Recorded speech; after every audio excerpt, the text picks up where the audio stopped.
Hello, everyone, and welcome to the AFCPE presentation of the CARES Act for AFC professionals. Our presenter today is Ryan Law. Ryan teaches in the Personal Finance Planning Program at Utah Valley University, where he's also the director of the Peer-to-Peer Financial Counseling Center at the Money Management Resource Center. On the side, he also maintains a personal finance blog and helps clients with their student loans through his company's student loan planning. He is the current AFCPE president, and he'll be discussing the CARES Act today. Awesome. Thank you, Summer. So a couple of things up front that I want to address with everyone. If you were on the call last week that I did with Mary Bell Carlson and Michael Thomas, this is going to be similar to that call. However, it is going to be much more in depth. Because of that call, I was able to anticipate a lot of questions that are likely to come up. And so I will be sharing information that is similar to that call. Now, everyone is welcome to this call. However, it is mainly for AFCPE professionals. I'm going to close my video for a second because it's blocking part of my words here. I don't know if it's blocking on your screen or not, but I'm going to go ahead and... It is not, but that's okay if you'd like to turn it off. Yeah, we'll turn it off for a few minutes. Okay, so again, all are welcome. This is mainly a call for AFCPE professionals who are going to be doing the financial counseling next week that we'll talk about here in just a few minutes. But again, everyone is welcome on this call. It will be general information about the CARES Act that you'll be able to take back either for yourself or for your clients. Now, this does apply to Americans only. So we had somebody last week who attended the call who was from, I think they were from Canada or somewhere else, and they said, hey, what about Canadian laws? I do not know about Canadian laws. The CARES Act is for Americans, and that includes expats and military and other who are living overseas. So hopefully those of you joining us from Germany and other places, if you are a citizen of that country, then this is not going to apply to you. But if you are an American citizen living abroad, then it will apply to you. Now, the bill, as you probably know, is a very large bill. It's 850 plus pages. So because of that, a lot of language in the bill, it does get very specific about some things, but it also leaves a lot up to the states and or federal or state departments to determine exactly how to implement some things, what to implement. For example, the Small Business Administration has had quite a job recently trying to figure out just how to include their various portions of the bill. Now, one thing I do want to mention about sources here, I have probably read more articles about the CARES Act than I care to even try to count. However, for purposes of this webinar, I went directly to the CARES Act and directly to departments like Student Aid or IRS, other places like that, so that I can make sure. And I've also got a list at the end that is going to give you all of the various sources that I utilize for this. So here's how we're going to run this webinar. So I'm going to go through a topic. In fact, I'll just bring those up right now. So these are the 6 topics that we're going to go through today. And what I'm going to do is go through each one at a time. So I'll start with stimulus checks. Summer will then come on and read any questions, but just about stimulus checks. So like I said, I've tried to anticipate as many of your questions as possible. So if you have a question about unemployment, for example, don't ask it right now or during the stimulus check portion. Wait until we get to the unemployment, until I've gotten through the slides to see if I answer your questions. We'll then take questions after each section, and Summer will come on. She will read those questions, make sure that any duplicates are not on there, and then we'll move through each section. Now, that may mean that we won't get through all of these 6 topics, and that's okay. We can do a part 2 if necessary. If not, then we'll get through all of them today. Now, I do want to bring up one thing about your personal situation. A lot of times in these webinars, we'll get people who will ask questions in the chat about their personal situation. Like, hey, this is I made this much last year. Am I going to get a stimulus check? That is not the purpose of this webinar, is to answer your personal questions. If you have those, I'd be happy to address those with you at a later time. But during the chat section of this and the Q&A, I want to keep it to just general questions that you have about each of these sections. So with that, then let's jump right into the stimulus checks. This is probably the one that I've seen the most articles come out about and the most questions that people have, because this is a check coming right into most Americans' bank accounts or through their mailbox. So just a couple of notes. This is something that you surely know at this point because this has been the biggest news point. So it is going to be a $1,200 check if you are single. It is going to be $2,400 if you file your taxes married filing jointly, and then $500 for any child under the age of 17. So it's not 17 and under, it is 0 through 16 is what they're counting here. There are income thresholds for this. So starting if you're single at 75,000, it then starts to reduce after that until it gets to 99,000. You can see the numbers for married filing jointly and head of household. So that's how the numbers work for each of these various areas. So what happens is once a single person gets to 99,000, for example, they get no stimulus check. But if a single person earns 90,000, they're going to get something. It won't be $1,200. So it starts to reduce by $5 for every $100 you make over the 75,000. So now the way that they determine how much you're going to get and what your AGI is, and it is based on your AGI. That is important. That's your adjusted gross income. That is the number that is being used to determine how much you're going to get in your stimulus check. It is based on either your 2018 or your 2019 tax returns. So if you have filed your 2019 tax return already, they're going to use that number. If not, because they push the tax filing deadline out to July 15th. So if you have not filed your 2019 taxes, then they will go off your 2018 taxes instead. So that brings up some strategies. For example, if you have not filed your 2019 taxes yet and you're over the thresholds in 2019, then you're probably best to hold out and base it on your 2018. However, let's say that something happened in 2019, your income went down, then you're best to get that 2019 tax return filed as quickly as possible. Now, this is not taxable money and there is no clawback, which means that, let's say that you made in 2018, you're a single person and you made, we'll just say 65,000 in 2018. And then in 2019, you earned, we'll just say 110,000. So you jumped up, maybe you got a new job or a second job or something like that. There is no clawback provision where they say, oh, well, you made over in your second year. They're just basing it strictly on that tax return that they have on file now. And there is no clawback provision, which means that they will not tax that money. They will not take it back. It's not going to be taxable next year. We'll talk a little bit more about how this is going to work on your 2020 taxes, but just understand that if you get more than you're supposed to for some reason, then it's just bonus money. They're not going to pull that back in any way whatsoever.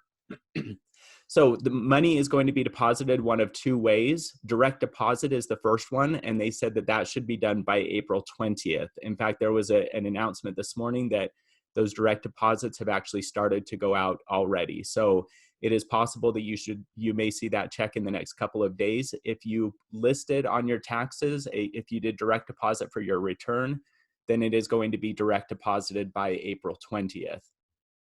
For those of you who the direct deposit doesn't work, if it's rejected for some reason, or if for the unbanked, then it is going to be a check that is going to be mailed out. They said the soonest that is going to happen is going to be sometime in May, and that it will take all the way until September to get all of those checks out, because they said the number of checks that they have to send out is so great that it's going to take them months to get that out. So you're best to get, and I'll show you a way in just a minute that you can create a direct deposit form for the government to deposit your check sooner.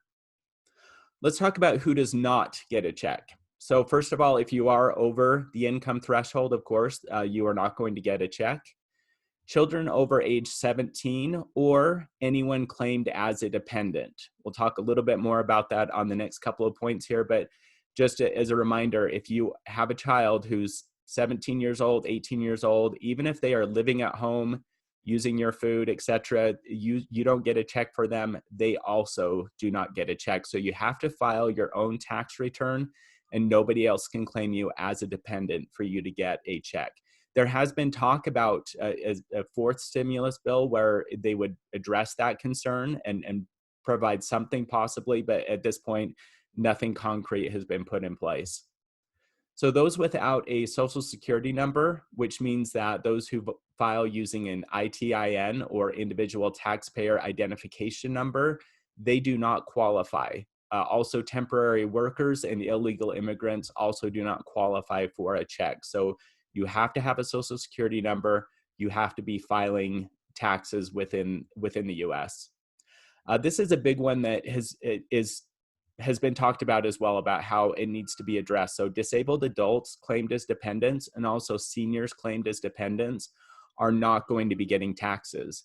So I was reading a story, for example, about a disabled adult who his mom was talking about how he lives about an hour from home because he's able to live on his own, but she still claims him as a dependent, and she goes out there and helps him with various things. And she was saying, just because he's an adult and disabled doesn't mean that I don't need money to help pay for his rent. And so, but under the current stimulus package, these people are excluded from getting checks.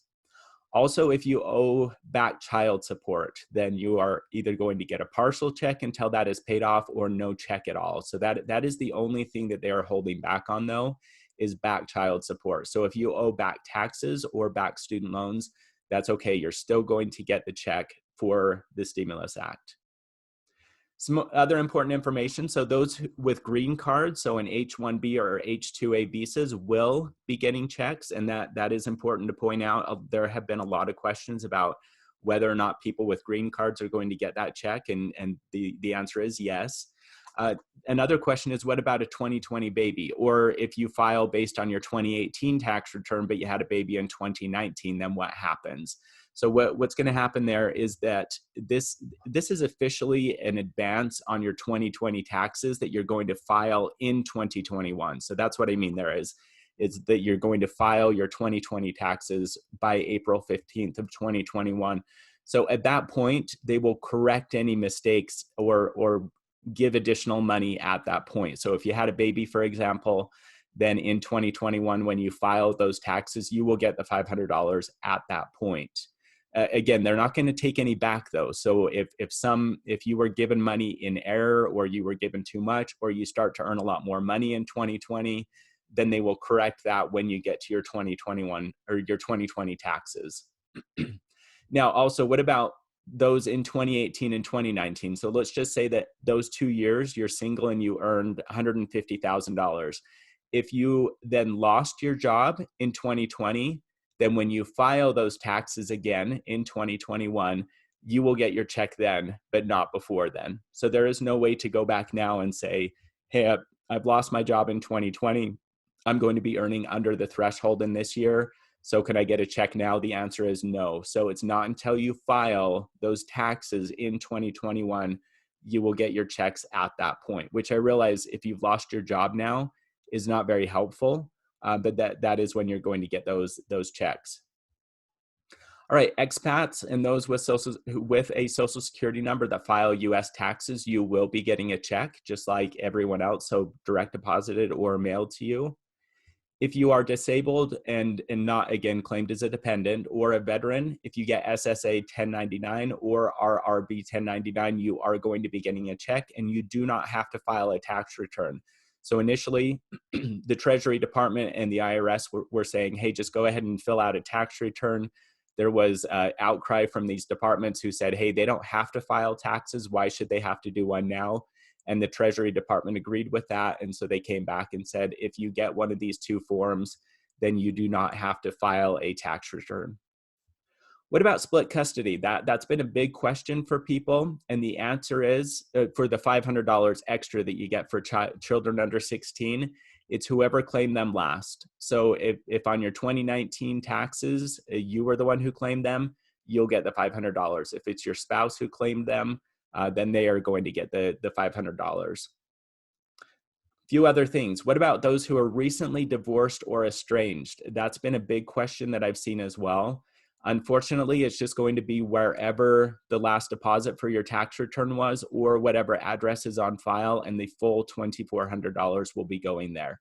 So it could be one of those cases where you may have to take a former spouse to court But unfortunately, the cost of doing that is probably going to be beyond or above the $1,200 that is going to be available there. So that is something that has been discussed. Is there something that we can do, if somebody is recently divorced or estranged, but at this point, they are just saying that the full $2,400 is going to be wherever the last deposit or address was.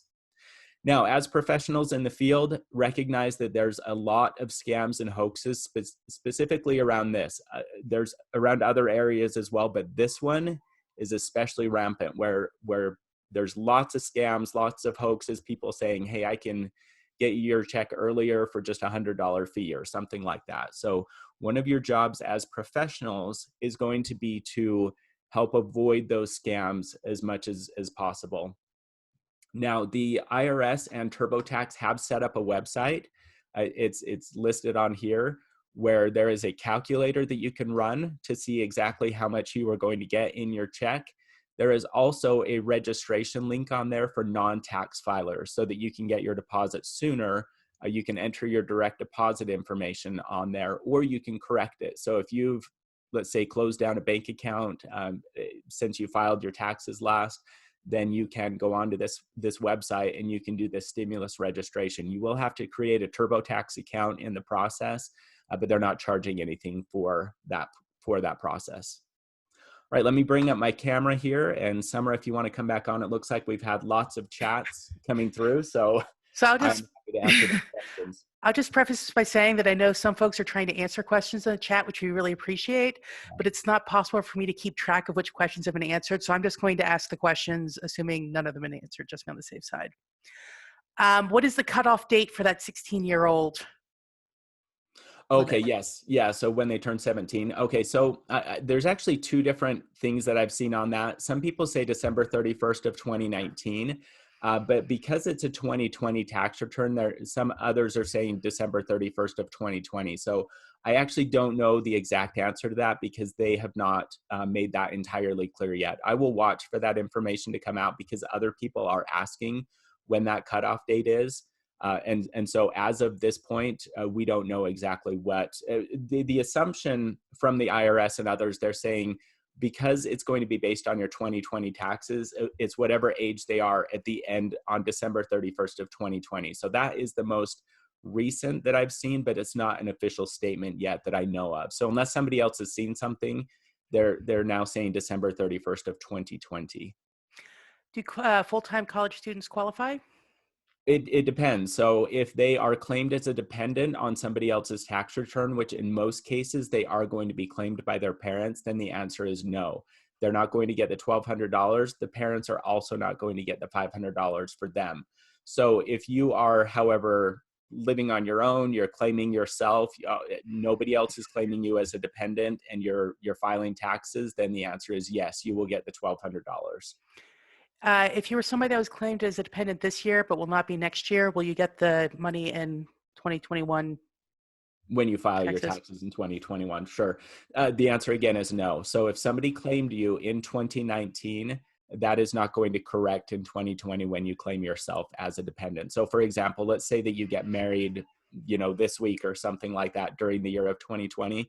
Ideally, you would get a check next year in April, but under the way the law is currently written, again, unless some changes are made, then you will not get a check and nobody will get $500 for you either.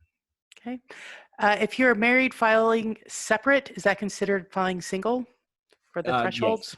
Yes. Yep, that is correct. Okay. Is it an all or nothing for the head of household filing? No, I missed the second cutoff on there, but it's the same amount. So it starts at that, I can't remember the exact amount, 112,500, I think. And then for every $100 over that you earn, they take off $5 off the stimulus check. Sorry, I missed that second number on there. I should have included that. Is there any order as when they're sending them out? Like if you filed your taxes earlier, do you get your check earlier, or is it just random? They haven't indicated how they're sending them out, except that direct deposit will be done first, and they anticipate it will be done by the 20th of April. But after that, the checks, they have not indicated how they're sending those out. I don't know if it's by last name or I'm not sure. For those who had to pay and therefore didn't give direct deposit number, does that mean that they will have to wait for the paper check?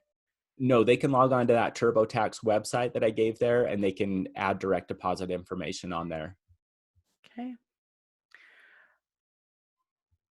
Sorry, I have some duplicates here. Sure. By the way, everybody, these slides will be shared. We'll be Yes. emailing them out later.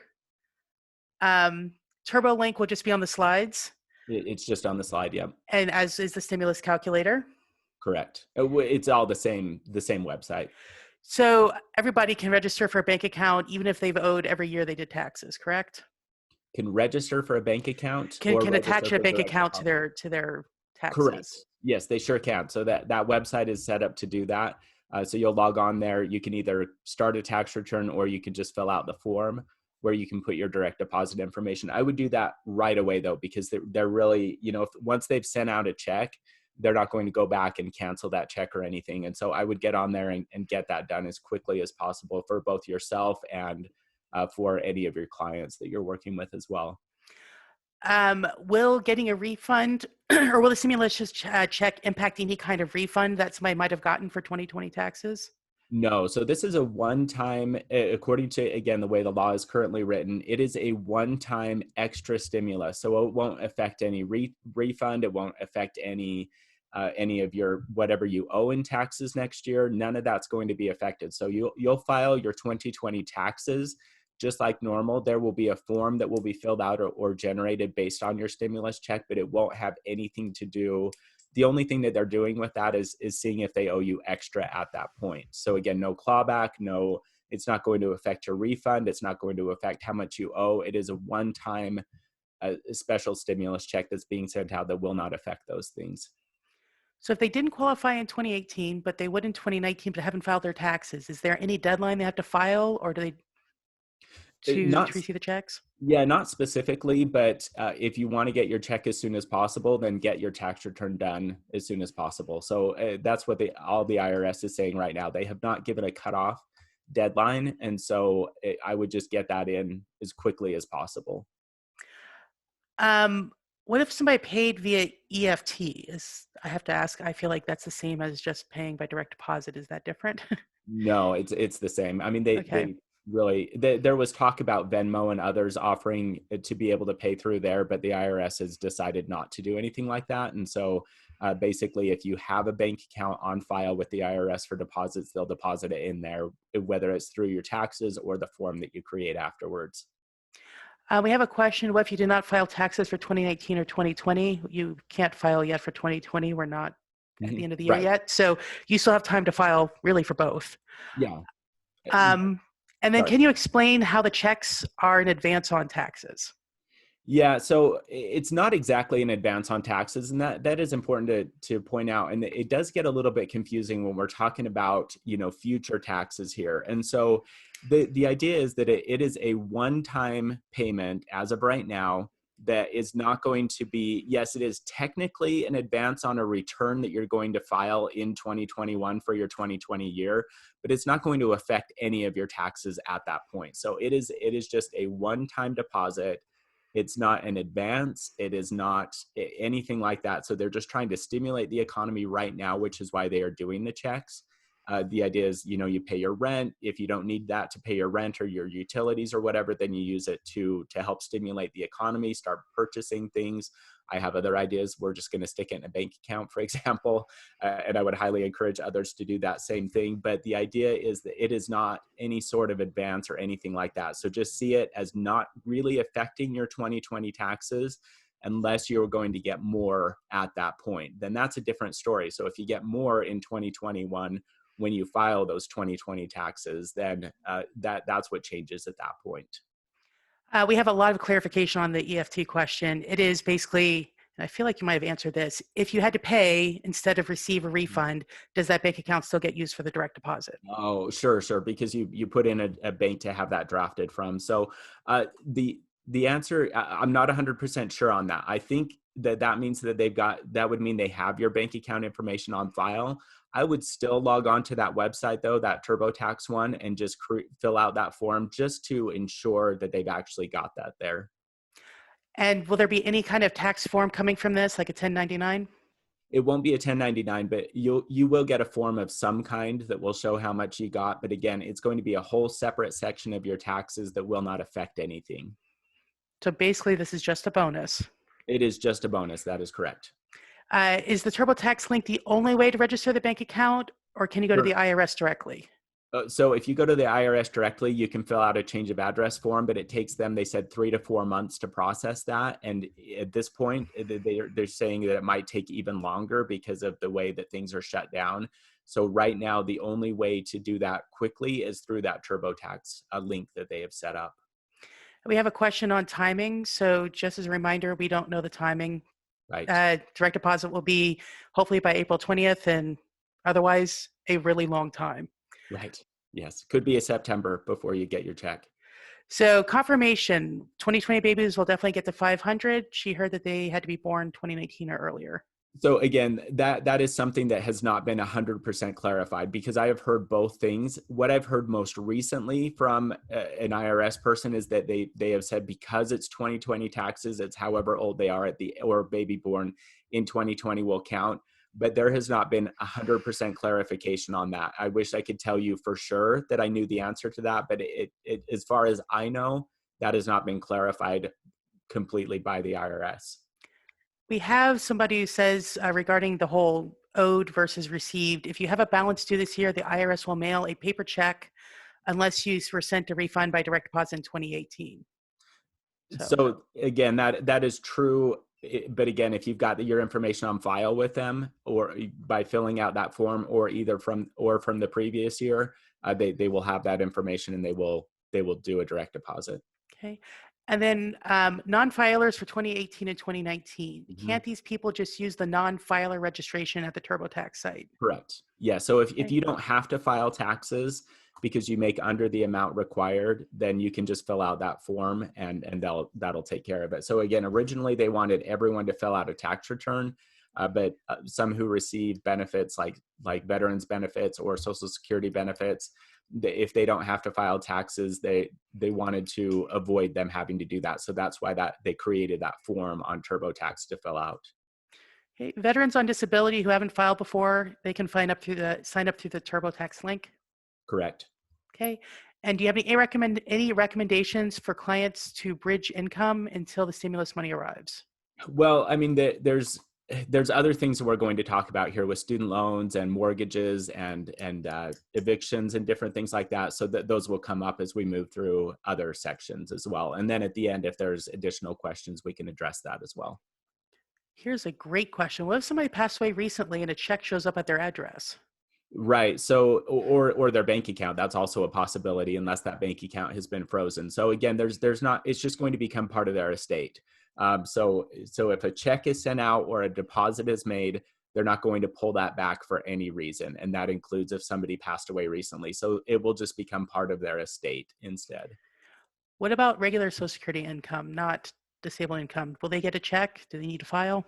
No, they do not need to file if they're not required to otherwise. So again, just fill out that form on TurboTax and you will get your check direct deposited, or they'll send you a check if you're okay waiting for it and you don't want to give them that information. Okay, and that was the last question. Awesome. Okay, let me pull this back up here. Okay, so let's move on now to, if I can get this to work, here we go. Student loans. So student loans is going to be the next section that we're going to talk about. So there's 3 or 4 sections that we'll go through about student loans. And let's start out with the biggest one, which is the payment suspension. A lot of questions about this. So first of all, who does the payment suspension, and I'll talk more about what that means in just a second, but who does it apply to, or which loans does it apply to? Which loans does it not apply to? So first of all, if you have direct loans of any kind, so that is direct subsidized, direct unsubsidized, direct parent plus, direct plus loans, all of those qualify for relief here. Also, any of the old FFEL loans, which is the Family Financial Education loans that are held by the Department of Education.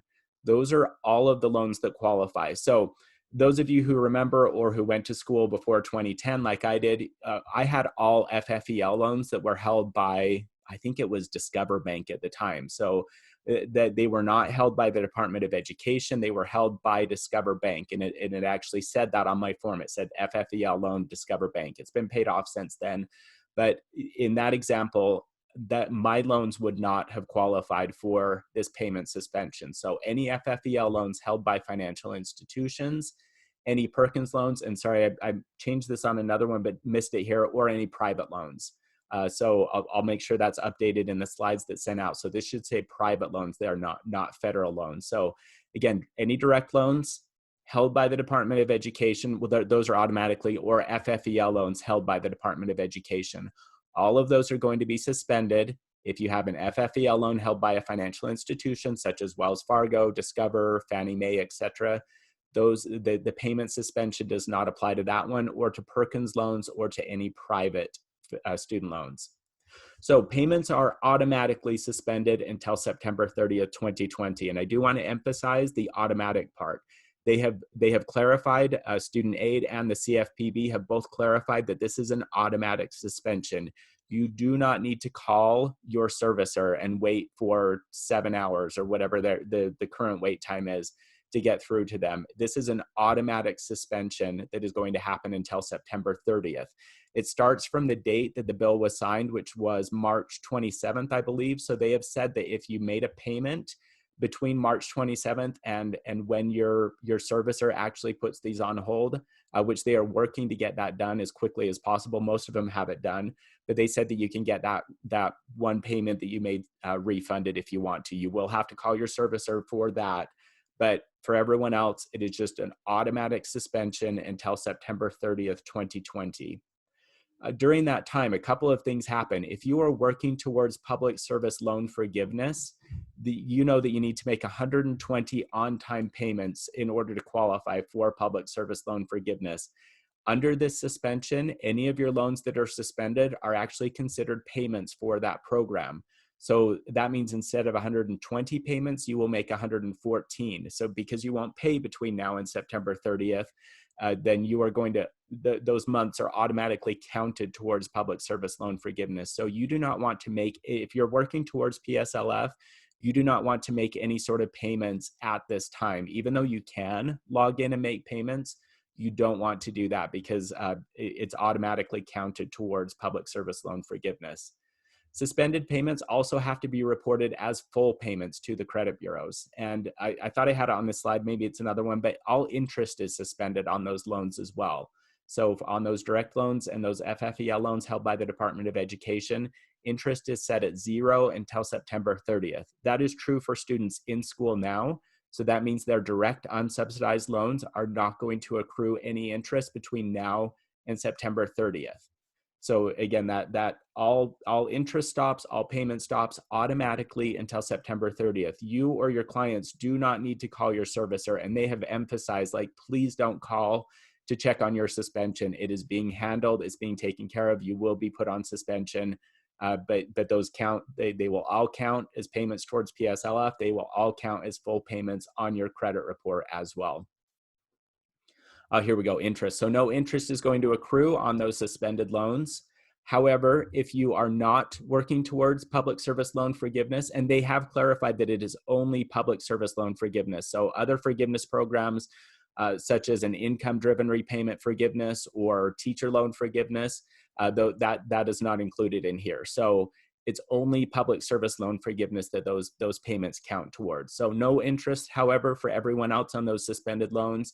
You can continue making principal payments, but you do have to pay all accrued interest off first. So for people on an income-driven repayment plan, for example, where you are probably accumulating interest every single month and that's accruing on your loan, you would have to pay all of that off first before you can make any sort of principal payment. So for most people, it's just going to make sense to just not pay over the next 6 months unless they are close to getting it paid off or they're on a traditional repayment plan where they're not having any interest accrue on there. Then you can make principal only payments during this time. But you do have to log on to your servicer and either have them start payments for you or just make a monthly payment, or however often you want to log in there and make those principal payments. You can choose to do that if you want to.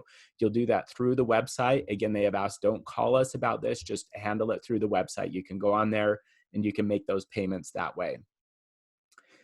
Involuntary collection. So all involuntary collection is also suspended until September 30th. That includes basically wage garnishment and any reduction of your tax refunds.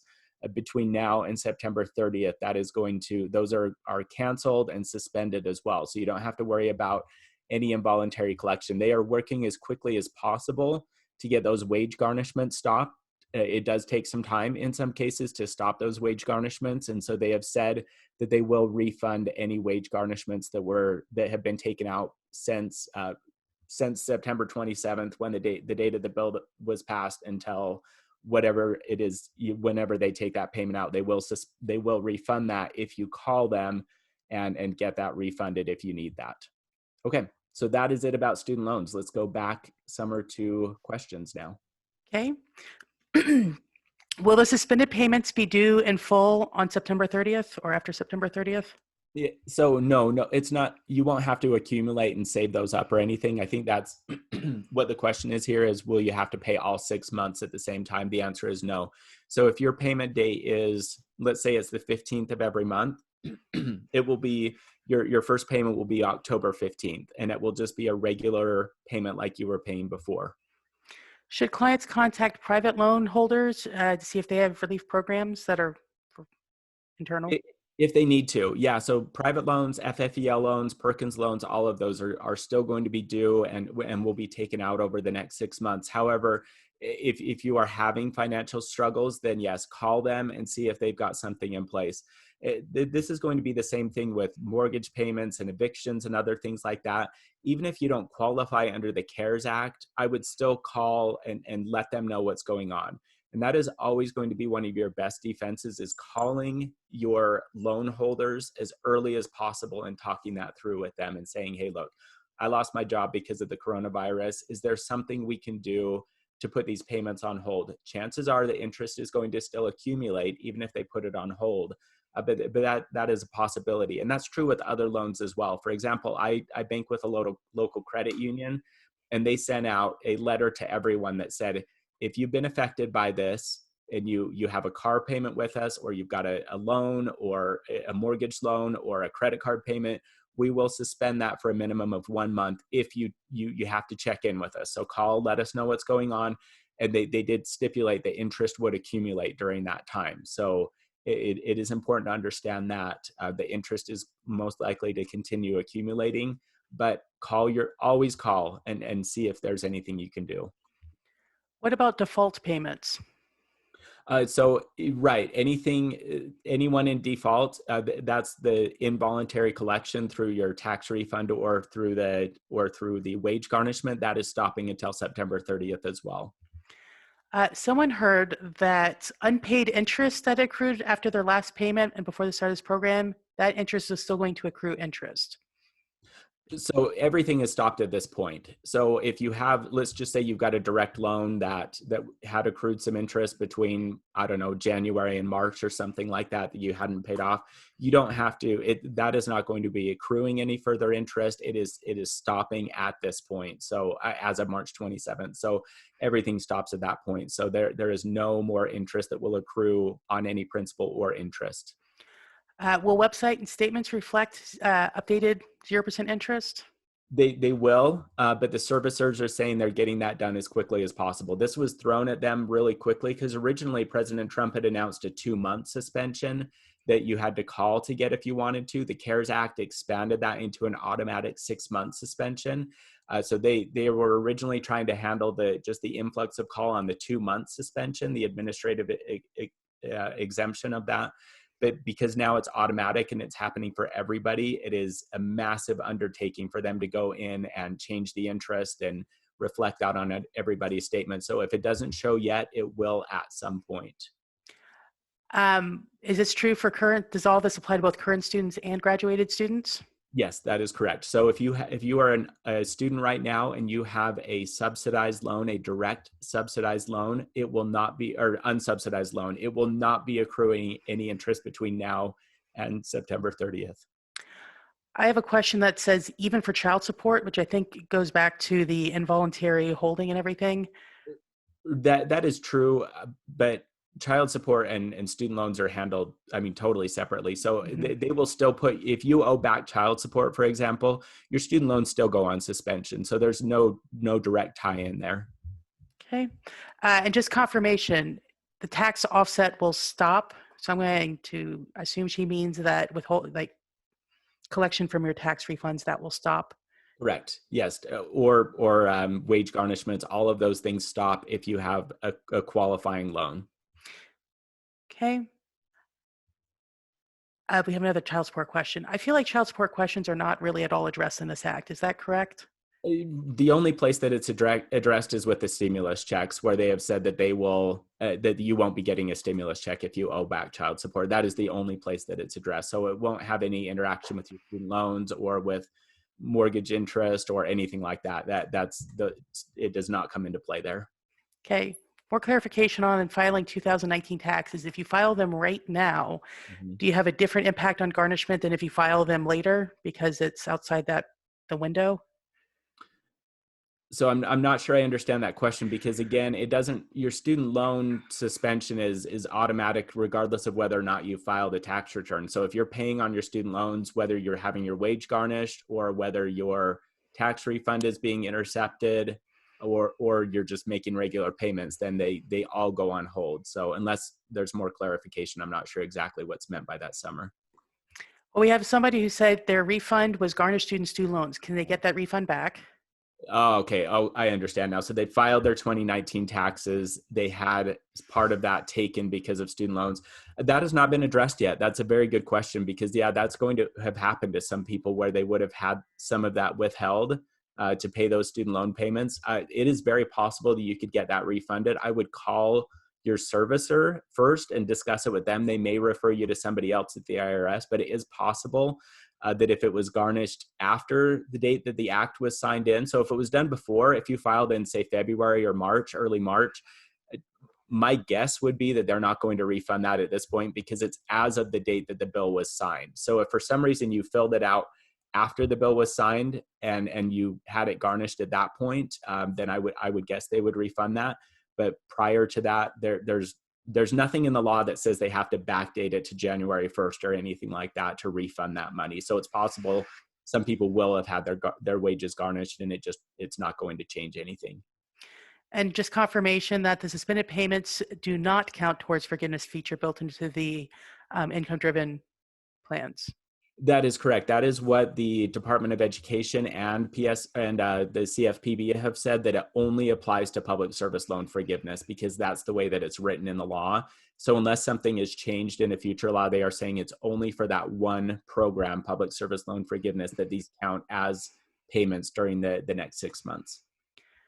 Are garnished tax refunds considered qualified payments for the public service loan forgiveness program? No, they are not, because if you're in garnishment, then that means that you are in collections, basically, you're in default, and you have to be out of default to count towards any of the forgiveness programs like teacher loan forgiveness or public service loan forgiveness. You have to make on-time payments for those. And we have a couple of questions about this. So just to reiterate, if you're in school or out of school, it doesn't matter. Everybody's interest is paused. Correct. Um, If you have a qualifying loan, I just want to clarify. yes. If you took out a private loan, then no, that doesn't count. Same thing with the Perkins loans. If you're in school now, you have a Perkins loan. Well, those are suspended anyway. I mean, those don't accumulate interest. But if you have one out of school, then you're going to have to continue making payments on that. I don't think this is about the CARES Act, but this is about student loans in general. Employers and employees, can they make student loan payments with tax-free income up to $5,280? I believe it's 5280. I thought it was 5250 though. Anyway, regardless of that exact dollar amount, yes, that is part of the CARES Act, is that your employer this year only, they can make a one-time payment towards your student loans of I can clarify the number, but I thought it was 5250. It's whatever the amount is for that they can pay in tuition tax-free. So they can do that this one year. They can't do both. They can't pay for tuition and pay on student loans. They can choose one or the other. That isn't something that's in place only for this year. So if you have an employer that wants to do that, that is an option that is available this 1 year only under the current law. How is student loan rehabilitation impacted by all of this? Yeah, that's a great question. So rehabilitation, for those who aren't familiar, it's a program to get you out of default. Basically, there you can either consolidate your loans one time to get them out of default, or go on rehabilitation where you have to make on-time payments. Uh, so those are suspended, but they're not going to count as payments towards it. So, for example, if you need to make 9 out of 10 on-time payments, then and if you're 5 payments into that, it's just going to suspend at this point, and then it will pick back up later on. You may be able to call your servicer if you want to and have those reinstated. It is a possibility. I don't know for sure if they will do that, or if they will just say, no, everything's on hold until September 30th. At that point, we will resume.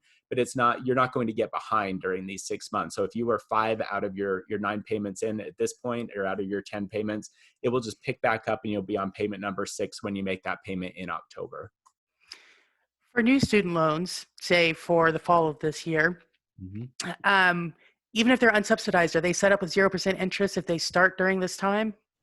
No, so they're going to have a different interest rate. Interest rates are set July 1st of every year, and they whatever loans are taken out have that interest rate on them. So they just won't accumulate any interest. Those unsubsidized loans between now and September 30th, they won't accumulate any interest. But whatever the interest was set at before, so if you took out the loan and it was, say, 3.5%, when it resumes, it will be back at that 3.5%. So even if you took out a brand new one in this month, or in August of this year, it's still whatever the interest is going to be set at this coming July for the fall ones. You won't accrue any interest until after September 30th, but it will be whatever the interest rate was set at. We have somebody saying that they thought that income-driven forgiveness did qualify, not just public service loan forgiveness. Is there a citation or anything you can provide for Yeah, clarification? on the resources, I have a link to 2 different websites, the student aid one, and that'll come up at the end of this. The student aid and Consumer Financial Protection Bureau, they have both said public service loan forgiveness only, as of the last time I read them, which was a day or two ago. So it's, unless anything has changed between now and then, they are saying that it is only public service loan forgiveness that qualifies. Are Perkin loans held by the federal government eligible? So the answer is no. Most Perkins loans anyway, are held by are held by the university. So you actually make your payments on those to the university. The federal government holds a very small number of those, and they have just said that it's direct loans only, and those FFEL loans held by them. So even if they hold a few of those Perkins loans under this act, there's no payment suspension there. Confirmation, the 5250 can be used for tuition or student loans, but not both, and will not count as taxable income, correct? That is correct. Yes. So Okay. your employer can make that payment. It is not taxable income, but again, not both. All right. I do have 2 really quick questions going back to the stimulus checks. Skip them Yeah. or go on. Okay. So one is somebody said they just tried to use the TurboTax site, and the TurboTax site, they said they had to call the IRS. Interesting. I don't know why that would have happened, unless there's some reason that the IRS has flagged that social security number or that account to check in with them. So unfortunately, if they show on there that you have to call them, then jump on and get in the queue. You'll probably wait. I think they said current wait times are about 14 hours to get through to an agent, and they are very Wow. frazzled and very having a lot of challenges with, because they're all working from home as well. So they said that it is very long wait time. So it may be worthwhile to wait a couple of weeks to try to call them. But if you need to get hold of them now, just jump on hold and put some music on. I don't know, something like that. Clean your house. And if somebody's formerly incarcerated, are there any barriers to receiving a stimulus check? So as long as they are filing taxes and they're not claimed as a dependent, then they will get a check. So there's nothing in the law that says that that people formerly incarcerated will not get a check. There's not even anything addressed about people currently incarcerated. So if they're claimed as a dependent, no. If they're not and they file taxes for some reason, if they're incarcerated, they probably don't. Then it's only those who that hasn't been addressed, I guess, is the short way to say that, is that if they file taxes, is all they're saying right now, is that you get a refund, or you get the stimulus check at that point. We do have somebody saying that they worry we won't have time to finish the rest of the content. I can pretty much guarantee we're not going to have time. Oh, So yeah. guys, we will be having a part 2 Yes. for this webinar to finish anything we don't finish today. Um, apparently some clarification. The TurboTax calculator says you have to file 2019 tax returns to update direct deposit. So That is not what the IRS has been saying. So I imagine that will be corrected very quickly, because that they are saying that you do not have to file 2019 taxes to do that. So if you, I would log back in a couple of days. What's happening a lot with this, like the Small Business Administration, we're not going to get to this part today, but all the small business stuff, the Small Business Administration tried to create additional rules on top of the law. For example, there's this whole economic injury loan and a grant.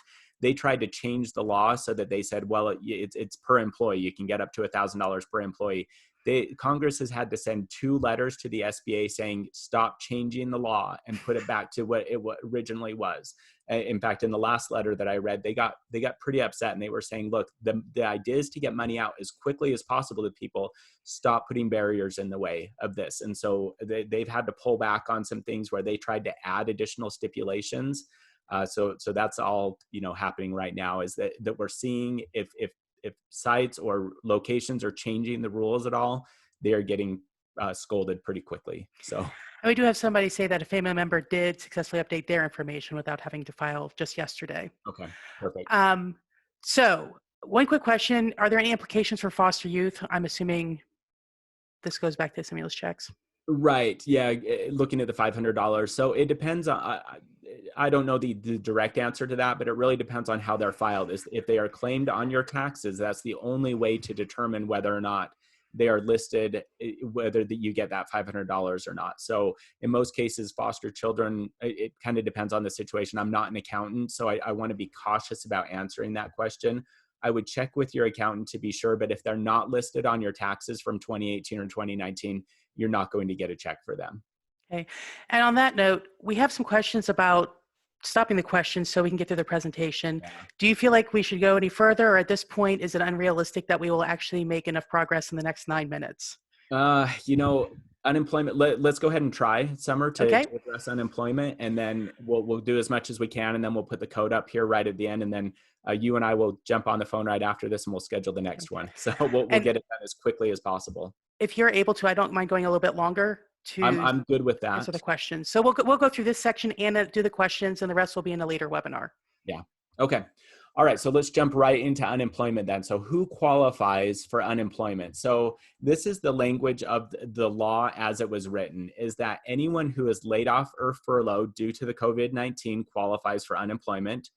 That includes workers who quit. So if they have to quit because they're concerned about COVID-19, or because they're working in too close a proximity to others, or they have a family member who's been affected by COVID-19, then they qualify for unemployment under this. Also, if you have to quit because you're caring for children or other dependents at home. So our 5 children are all at home right now. If I had to take a leave of absence, or was furloughed or laid off or quit because I had to be home to take care of those children, I would qualify for unemployment as well. Any self-employed workers unable to work because of the COVID-19. So for example, I have a couple of people I'm friends with who are professional speakers. And yes, there are virtual opportunities for them to speak, but for the most part, all of their speaking gigs have been canceled for the foreseeable future. So they are able to qualify. Also, gig workers, like if you drive an Uber or a Lyft or something like that, you qualify there. Workers who were scheduled to begin employment but cannot due to the COVID-19, then you qualify for unemployment under this law as well.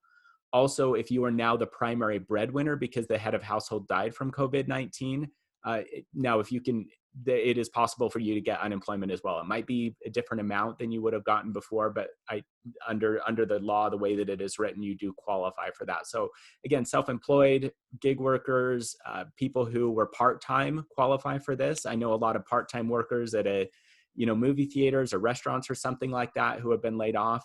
Now, there is one stipulation here. If you have the opportunity to work from home, but you choose not to, then you don't qualify. So for example, I've got a sister who, she works at a credit union.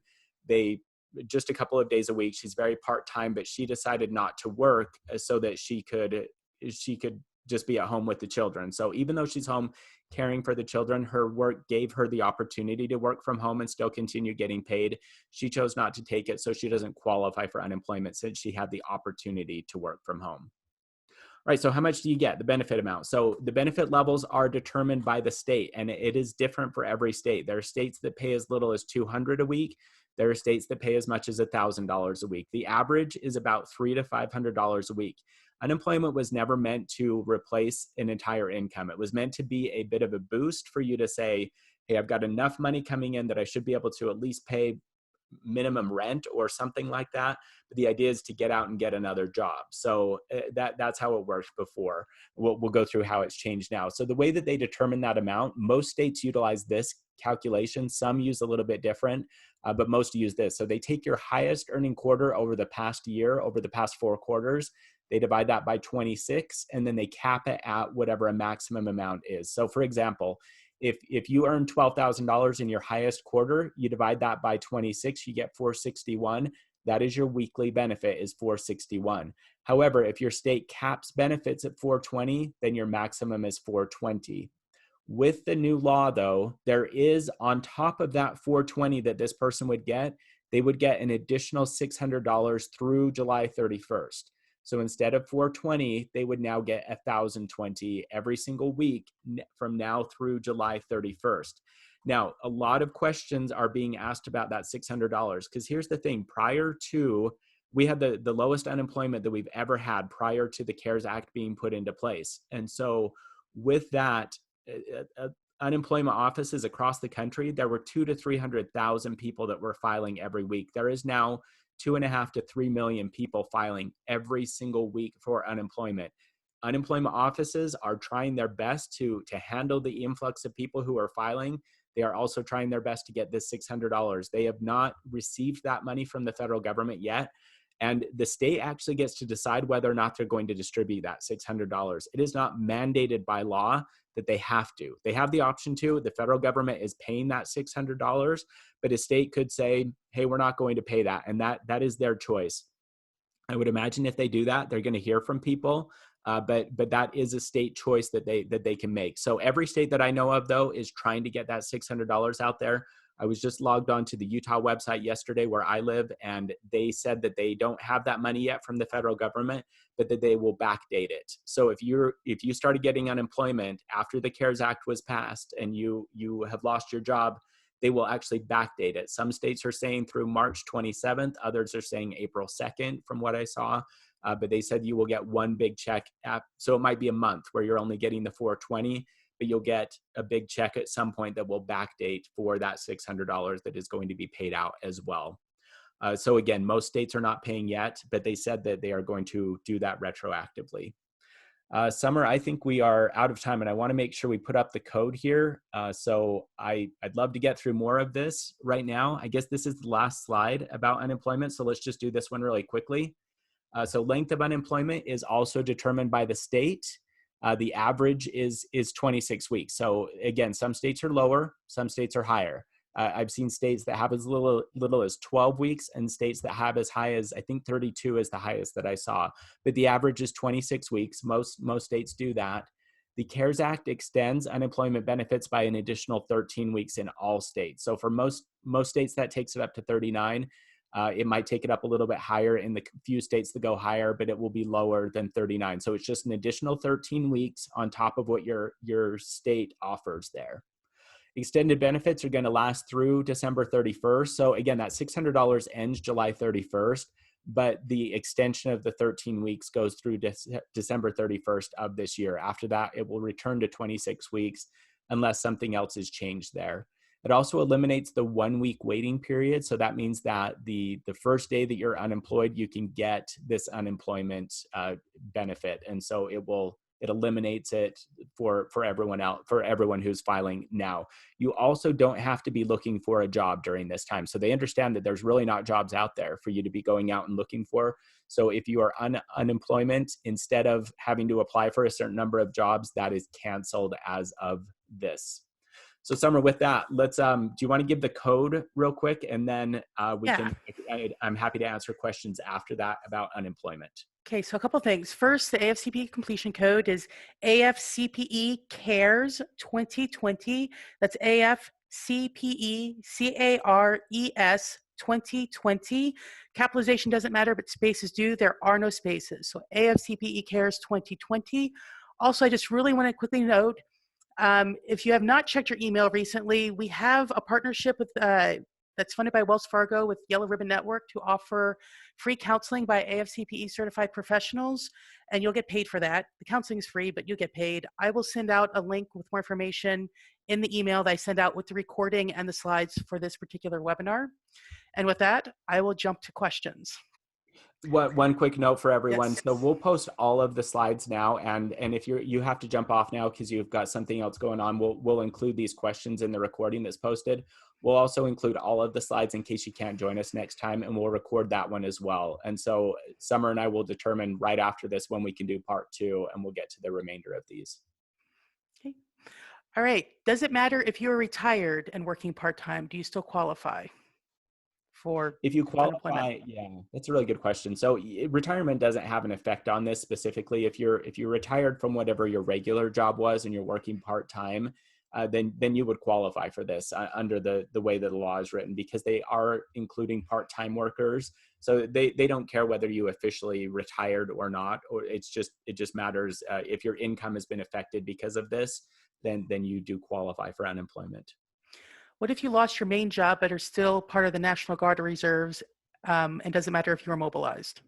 Yeah, so that's all going to be circumstances are a little bit different there, but yeah, if you've lost your main job, even if you are still employed part time, they say you may qualify for some benefits. So just file, and that's what the states are saying, that it will be determined on a case by case basis. So they're saying just go ahead and put your application in if you think you qualify in any way, and then we'll determine from there. I mean, there will be obvious cases, people who have lost their full-time jobs, they're working, they don't have any other job right now.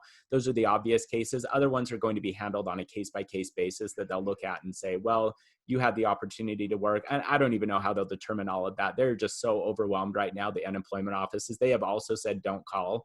We cannot handle calls right now. We're working from home as well, and processing these millions of applications as quickly as possible. But they're just saying case by case basis with other jobs. What about college students or other people who worked seasonally, who had jobs last season but can't get them now? Yeah, Do they qualify? they sure do. Yep. In fact, they specified seasonal workers do qualify for this under the law. Normally, they would not qualify for unemployment, but under the COVID-19 and the CARES Act, they do qualify. What about gig workers who still have a job but their income has dropped? Yeah, they can file as well. And that is something that they pointed out, that certainly if you're a full-time Uber driver or Lyft driver, then you're not getting any clients right now, and you would qualify for this. But they're saying even if you do it part-time and you've lost some of your wages there, you can go through this. There's also some small business things that you can do to continue getting paid that we'll go through on the next call that are probably going to be better than unemployment, but you may qualify for some very partial benefits. So if you're only driving, I don't know, let's say 10 hours a week or something like that, and it's just a little bit of extra money, chances are your unemployment benefit would be extremely low, if anything at all. But again, it doesn't hurt to put in the application, unless, like I said, there are some things that you would qualify for under the Small Business Administration Act portion, whether the Paycheck Protection Program or other things that are out there that we'll go through. You may be better off going through one of those programs instead. What is the definition of limited work history with regards to qualifying for unemployment? Yeah, so what they're looking at here is they're looking at just the last quarter, and what your highest earnings were over the last quarter. So let's say that you've got a child, or you're a college student, and you just started working for the first time, I don't know, we'll say 3 months ago or 6 months ago or something like that. That it shouldn't be an issue under this law, because they're just saying whatever your highest earning quarter was over the last year, that we'll just utilize that. They're being a lot more flexible when it comes to those types of things because of what's happened with the CARES Act. It's not like people lost their job because they wanted to or quit or something in most cases. And so they are being more liberal, but it is a state by state basis type of thing where you have to check with your state and see what they would say there. And that $600 additional per week, which it is per week, is that Mm-hmm. taxable? No, just like any other unemployment, it is not taxable. Okay. Um, While waiting for the next webinar, what are some recommended places to go to get more information about the CARES Act? Yeah, so we'll include all of these slides, and I've got 2 pages of resources at the end. I would just recommend, and I've tried to say, this is for student loans, and this is for mortgages, and this is for small business stuff. So just pull up these slides that Summer will send out, and you can get the sources. And again, I've tried to use primary sources in most cases. There's a few things that I've linked to that aren't necessarily primary, but that I thought contained really good information and good summaries of some things, but otherwise it is primary sources that I have on there. Will states look back and provide the $600 from the first week of unemployment or only after they receive their federal funding? Yeah, it's dependent on the state. Every state that I've looked at so far has said that they will backdate it. They'll look back to your first date of unemployment after this was passed. Utah, for example, like I mentioned, they said that they'll go back to the date that the act was passed. I was looking at another state. They said that they're going back to April 2nd. So it really depends on the state as to what they'll look back to. But most states are saying we'll look back to sometime either early April or late March, and we'll give you one big check once we get our funding from the government. Is it possible for somebody to get that federal $600 a week benefit if they don't qualify for unemployment because, say, they just moved to a state or some other state rule? No, there's not. You've got to qualify for unemployment in the state in order to get that extra 600. So it's not. It is tied to the other unemployment that you get from the state. It's not a separate thing. It's just you're going to get one check. So you can't qualify for that if you don't qualify for unemployment. How can somebody find out if their state will pay the $600? So log on to your just search. Well, actually, on the resources, I have a link to every state. There's one link that'll say unemployment. You go to that site and you can pull up your state, and every one of them are putting information on their home pages about it because they're trying to avoid calls. So every state should have something on their homepage for unemployment that tells you what they're going to do with the $600, because that's the question everybody is asking right now: is when do I get that extra $600? That's going to come up on your state website. If somebody had 2 jobs but only lost one, can they collect unemployment for the lost job, even if they're still employed? Yes. And Yeah. again, it may be limited. It may be, they may cut some back, but if you qualify at all, you get the $600. So let's say that you, for some reason, only qualify for $100 in your state because you're still earning an income. You still get that $600 until July 31st. So if you work 2 jobs, you've lost one of them, go ahead and file. It may be very limited from your state, but you'll still get that $600 through July 31st.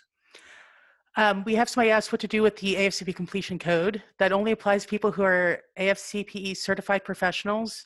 If you are, I hope you already know how to submit CEUs, but if not, you can always give us a call and we'll walk you through it. Let's see. What if an employer reduced hours? Do they still qualify for unemployment? Yes, they sure do. And again, it might be reduced. It might be a reduced payment, but they would still get the 600. So yes, they qualify even if they have reduced hours. I have a question as to whether AFC candidates are allowed to participate in the counseling opportunity. I believe it may be open to candidates who've already passed their exam, but I would email covid19@afcp.org with that question, just to be sure. Now, Summer, are they asking if they can get counseled? Is that the question? Like, I what if thought is it whether they could actually be if they can counseling people participate? I as see. for like Okay, experience hours. got it. Um, what about 1099 employees? Yeah, so you're an independent contractor as a 1099, you qualify under this, but you also qualify under some of the small business things that may be better off. And those are things that you would take to your accountant. I'm not going to try to, run numbers for you there because it'd be impossible to figure out per state. So you would want to check with an accountant in your state to determine whether unemployment was best for you or going the small business route. Because as an independent contractor, you qualify for either one. So, but not both. So you can't get unemployment and get the Paycheck Protection Program, for example, through the Small Business Administration. So you can't qualify for both of those. So it may be worth running some numbers and seeing for you which one is going to be better off. What if your business is paused right now? For example, gyms that are not closed, they're currently closed, but people are not laid off Yeah. because. So it depends on whether or not they're still paying you. So our gym, for example, here in town is closed, but they're still paying their employees. In a lot of cases, they're going in and like wiping down equipment really well. They're tuning some things up, for example. So if you're still paid, then that's a different story. Now, if you're furloughed, which means that you still have a job with that company, but you're not getting paid right now, then you would qualify for unemployment here. So even if your company has said, as soon as we reopen, you can come back and work here. You've got your regular job back. So you're just furloughed right now. You qualify for unemployment until that start date happens. And in fact, with a lot of places like hotel chains and stuff like that, they are saying that if you've got over 50 employees, they're asking the employer to actually contact the unemployment office and provide them with a list of all the employees with pertinent information so they can process those claims as quickly as possible, so that each individual isn't having necessarily to go in there. They'll still have to go in and do the final steps, but they're asking the employer to go on there and take care of that. Not all employers are, but if you're still getting paid, the answer is no. If you're furloughed, not getting paid, the answer is yes. Okay, and so there's a few questions I'm going to try to summarize here. Mm-hmm. If you're doing part-time work, regardless what the work is, as a gig job, it still counts. Correct. Okay. Yeah. And if you are doing full-time work where you're basically your own business, in this case, there's a real estate agent, Mm-hmm. you could either do this or you could look into the small business loan, right?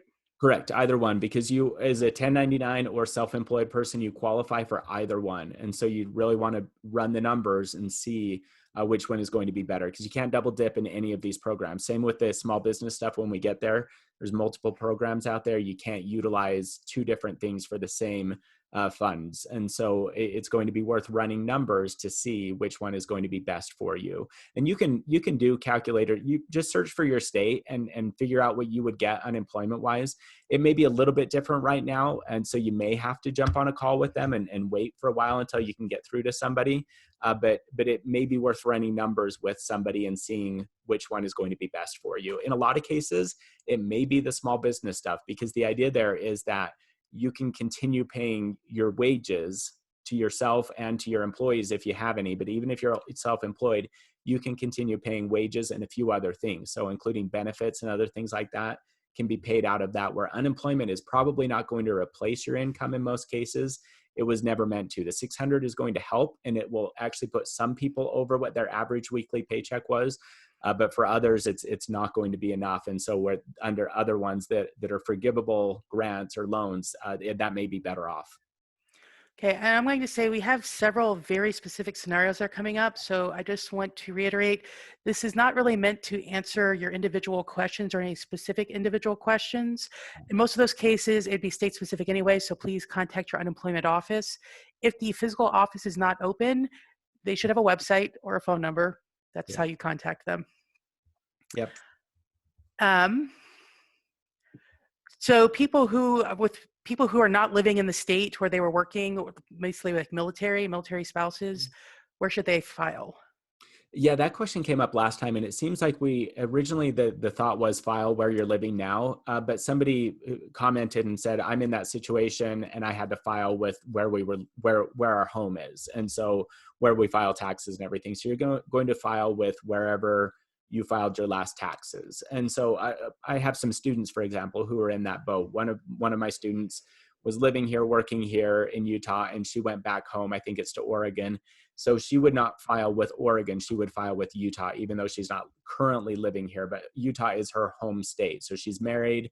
They've moved back in with one of their parents during this time, but she would file with the state of Utah rather than Oregon. And if it's denied for some reason, then, go with Oregon. If they say, well, you're not living here anymore, your address is an Oregon one, then you would just file through that second state. But start with your home state, wherever you file your taxes from. We have somebody pointed out, and this is a good call out. Currently, AFCPEs are applied for the current reporting period, which ends June 30th, 2020. If you finished with your CEs for this reporting period, just for these 6 months, you can carry these to the next reporting period, but you have to report them next reporting period. We have several people saying that unemployment insurance or unemployment income is taxable. Do we want to refer that to a tax professional? Yeah, that was when I said that I questioned whether I was right or not, and I'm not an accountant, so yeah, that's a very good clarification. I shouldn't have even commented on that because I'm not a tax professional, so I can look it up, but it I thought I was right after I said that I wondered if I was wrong, and so but where I'm not an accountant, I don't study taxes. Yeah, check with an accountant to be sure. Well, this is an interesting question. If somebody had an account that they use for their taxes and then close that account, what happens with their stimulus check? Yeah, so going to bounce back to the IRS basically, and if you go on and fill out that form, you should be able to update that account because that happens regularly where people close an account, they move or whatever. So it will bounce back out of that account if it's closed completely. It'll return to them as non-payable, and they'll put you in the queue to pay a check unless you filled out that form and given them new information. It may be after April 20th. So understand that between now and April 20th, it's going to be people who filed their taxes in 2018 or 19, have a current bank account on there. It's going to deposit. Anything extra beyond that is going to be after April 20th, and including the checks, including direct deposit. You know, if that's changed, I would anticipate that it would be after April 20th, and there's no way to speed that up. The IRS isn't taking phone calls about it. They're not taking emails about it. They're just saying it'll get there when it gets there, basically, and that's the best we can do. For all of these folks who are giving very specific scenarios about whether or not you can apply for unemployment in those circumstances, I would recommend you just try. They do Yes. not penalize you for trying. So go ahead and just give it a shot. Agreed. It's not difficult. I walked somebody through it, and it's really not that hard to put in your information for that. They'll for most states there's not a lot of things that they're asking for, and so just give it a shot. If you think you qualify, then go ahead and put in the claim. Okay. And the very last question was actually about the AFC reporting period. So I'm glad I can clarify this really quickly. Normally, you have to earn your CEUs within the period that you're reporting them. That means you can't earn 60 now and then carry them for the next 4 years, okay? However, because of our deadline extension, we're doing a one-time only exception that any CEUs earned from January to June of this year only can be counted for your next reporting period as long as you actually submit them to us starting July 1st. If you submit them now, they will count now. Submit July 1st, you can count them for next reporting period. These are great questions. Brian, you did an awesome job. Right. Thank you very much for participating. We still had 160 folks hanging on this late. We really appreciate it. And as soon as we know when the next webinar will be ready, we will let you guys know. And the completion code is AFCPE Cares 2020. AFCPE Cares with an S 2020. Thank you very much, everyone. Have a wonderful day.